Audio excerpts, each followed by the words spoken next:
caballeros, muy buenas tardes. Se encuentra con nosotros el presidente constitucional de los Estados Unidos mexicanos en compañía de su distinguida esposa.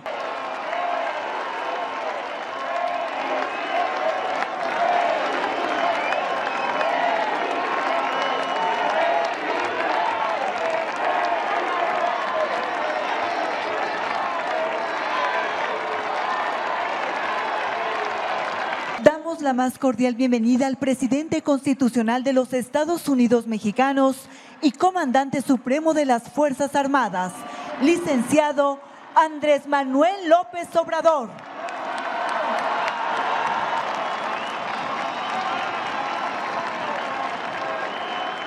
Lo acompañan la doctora Beatriz Gutiérrez Müller, esposa del presidente de México. Escuchemos el mensaje que dirige a la nación el licenciado Andrés Manuel López Obrador, presidente constitucional de los Estados Unidos mexicanos, con motivo de los 3 años de gobierno, 2018-2021.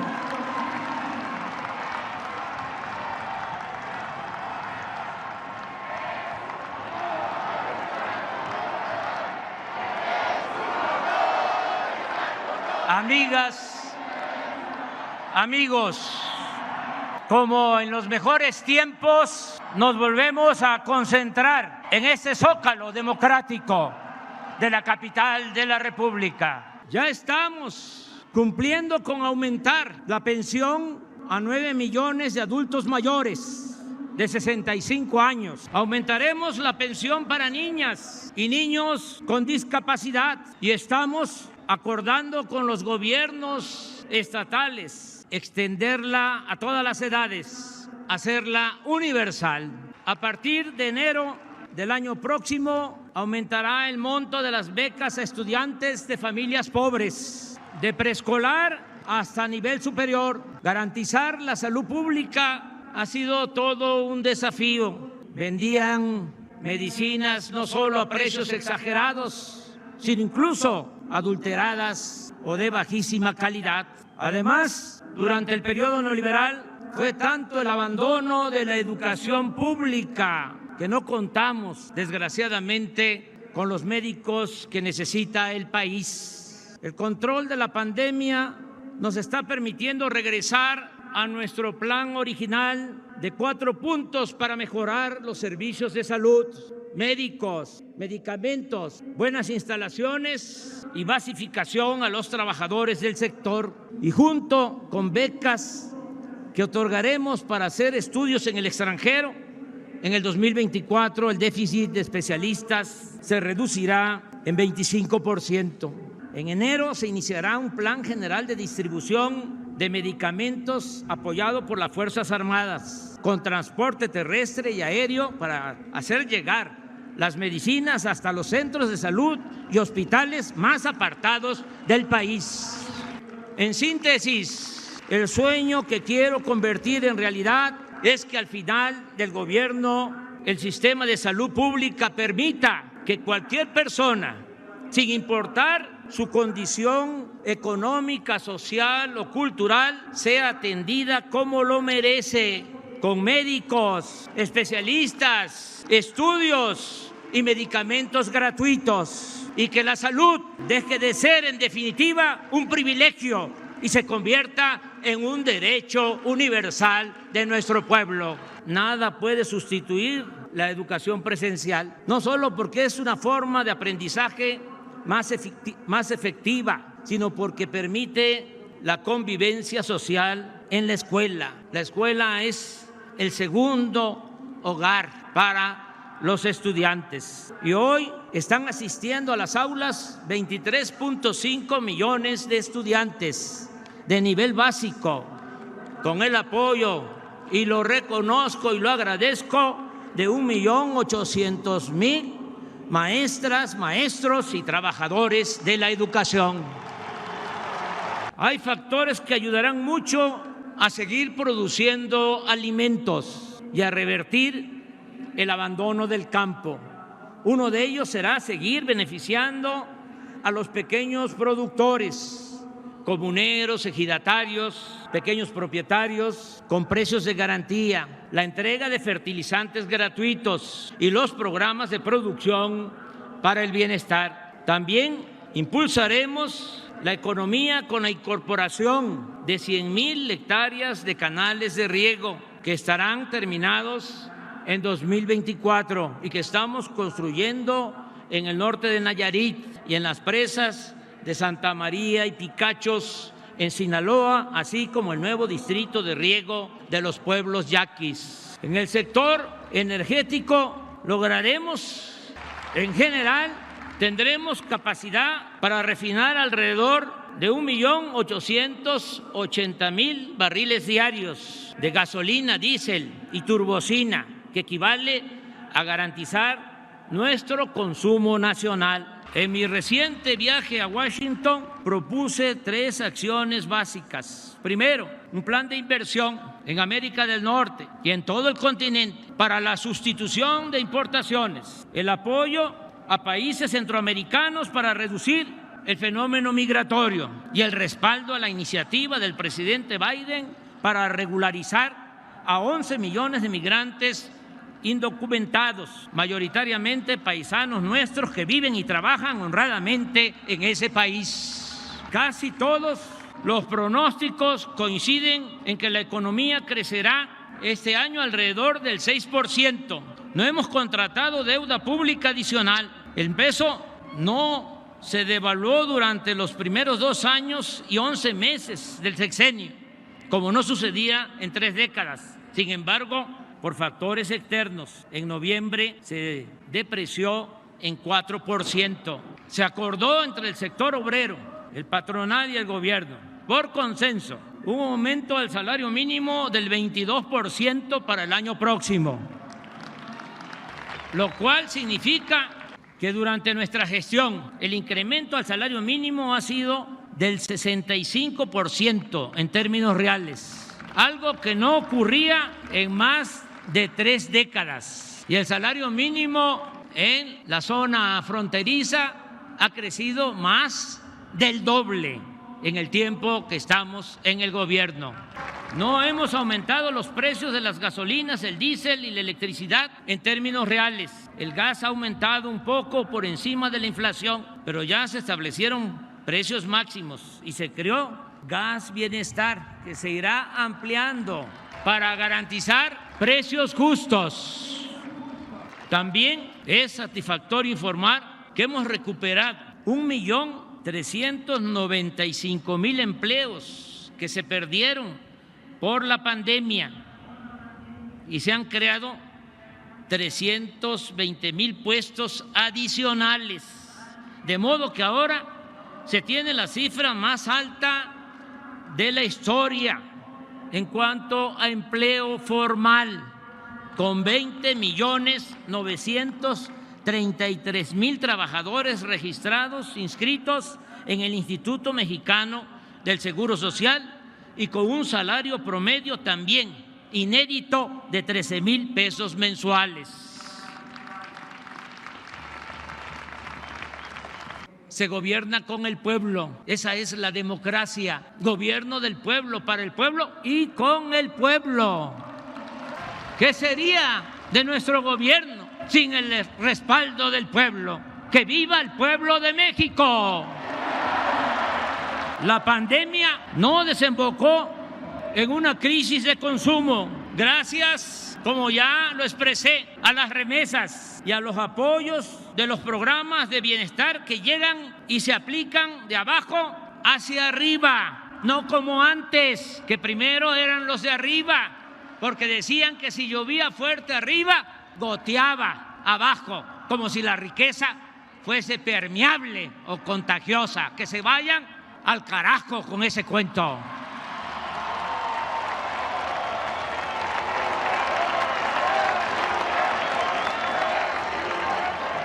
Aún con la gravedad del problema de inseguridad que heredamos, no hemos caído en la tentación de combatir la violencia con la violencia. Hemos acreditado con hechos nuestra convicción humanista, demostrando en la práctica que el mal debe enfrentarse haciendo el bien.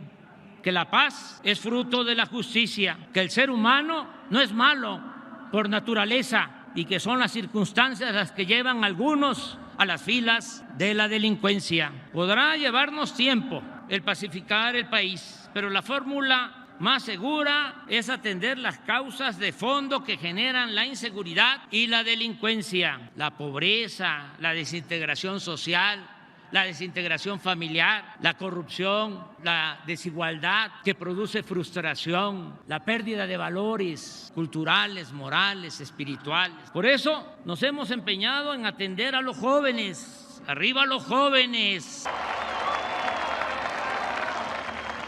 Al que no se incorpora al estudio o al trabajo, tiene oportunidades de hacerlo. No se les deja solos para que sean enganchados por la delincuencia a cambio de dinero, fama o lujo barato. La verdadera confrontación con los jefes de las bandas, la real, la profunda, la importante, es evitar que se lleven a los jóvenes, que recluten a los jóvenes, quitarles el semillero, impedirles que cuenten con un ejército de reserva para delinquir. Con los programas de bienestar lo estamos logrando, garantizándole el apoyo a los jóvenes y la oportunidad al trabajo y al estudio. Las acusaciones de que estamos militarizando al país carecen de toda lógica y de la más elemental buena fe. No se ha ordenado a las Fuerzas Armadas que hagan la guerra a nadie. No se les ha pedido que vigilen u opriman a la sociedad, que violen las leyes, que coarten las libertades y mucho menos que se involucren en acciones represivas. El vasto esfuerzo para construir la paz se ha llevado a cabo sin violaciones a los derechos humanos, sin el involucramiento de las fuerzas federales en masacres, sin cometer torturas, sin desapariciones forzadas y ejecuciones extrajudiciales como ocurría antes. Ya no aplica el mátalos en caliente. Por el contrario, en esta nueva etapa, la generosa y decisiva participación de nuestros soldados y marinos en auxilio a la población ante desastres, inundaciones, temblores, en acciones también de desarrollo, bienestar y paz, es refrendo de su lealtad al pueblo y a las instituciones civiles. Esa participación de las Fuerzas Armadas, además, contribuye a dejar atrás la distancia y hasta la desconfianza entre civiles y militares que se generó por las decisiones erróneas y perversas de los anteriores gobiernos. Por eso reitero, las Fuerzas Armadas, no lo olvidemos, son pueblo uniformado. Es 95.182 comunidades ya cuentan con conexión de Internet. El próximo año serán más 122.000. La inversión más cuantiosa. La red cubrirá todo el territorio nacional. Sembrando Vida no se ve en ningún otro país del mundo. La corrupción no solo se debe combatir por razones morales, sino también por la gran cantidad de recursos que se recuperan para el desarrollo y el bienestar del pueblo. Durante los periodos de crisis, nosotros optamos por intensificar el combate a la corrupción. En el primer año de gobierno logramos, entre otras medidas, eliminar, porque eso es corrupción legalizada, la condonación de impuestos a grandes contribuyentes, grandes empresas, los grandes bancos, beneficiarios del influyentismo que no pagaban impuestos. Y se estableció en la Constitución también que la corrupción es delito grave, pues no lo era desde el tiempo que se reformó el Código Penal en el gobierno de Carlos Salinas de Gortari. Amigas y amigos, lo más importante es que ya sentamos las bases para la transformación de nuestro país. Entre todos. En 3 años ha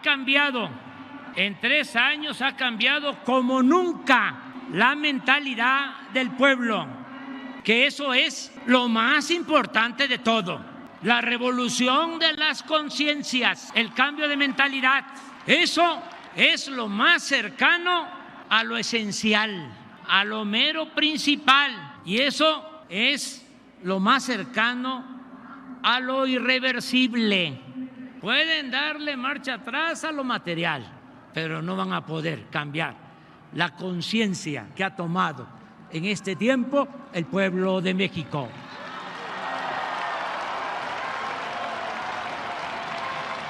Hoy se respeta la Constitución, hay legalidad y democracia, se garantizan las libertades y el derecho a disentir, hay transparencia plena y derecho a la información, no se censura a nadie.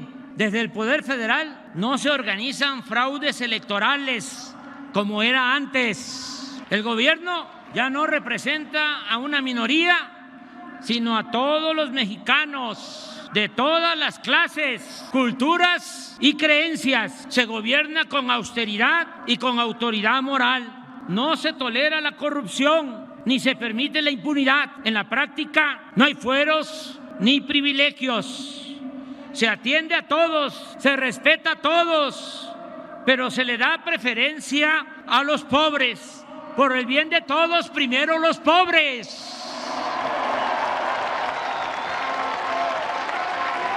Se protege la naturaleza, se auspicia la igualdad de género, se repudia la discriminación, el racismo y el clasismo, se fortalecen valores morales, culturales y espirituales, se cuida y se promueve el patrimonio cultural e histórico de México. Esto para los jóvenes que quieran formarse y dedicarse al noble oficio de la política. La clave está en la frase del presidente Juárez: con el pueblo todo, sin el pueblo nada.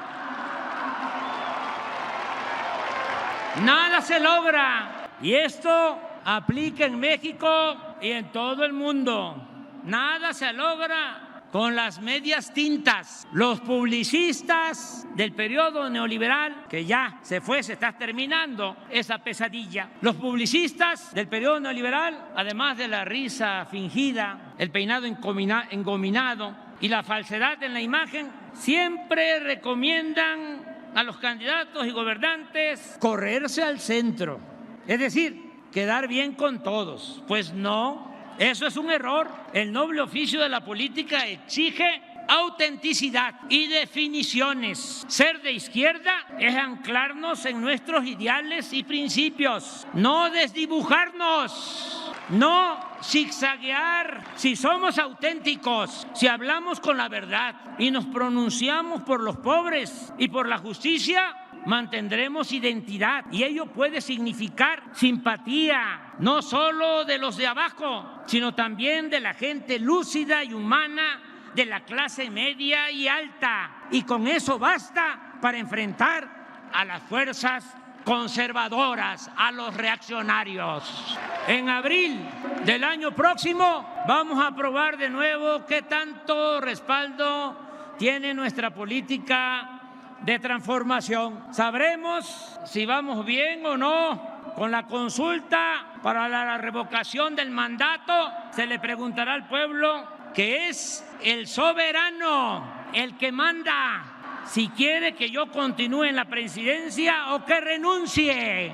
Este ejercicio, este método creado por nosotros, elevado a rango constitucional, no solo resolverá si me voy o me quedo, establecerá además el procedimiento para hacer realidad el principio de que el pueblo pone y el pueblo quita. Es sembrar, establecer en nuestro país un precedente. Nada de que me eligieron por 6 años y puedo hacer lo que me dé la gana. No, el pueblo tiene que mantener todo el tiempo el poder en sus manos. Si un gobernante no está a la altura de las circunstancias y no manda obedeciendo al pueblo, revocación del mandato y para afuera.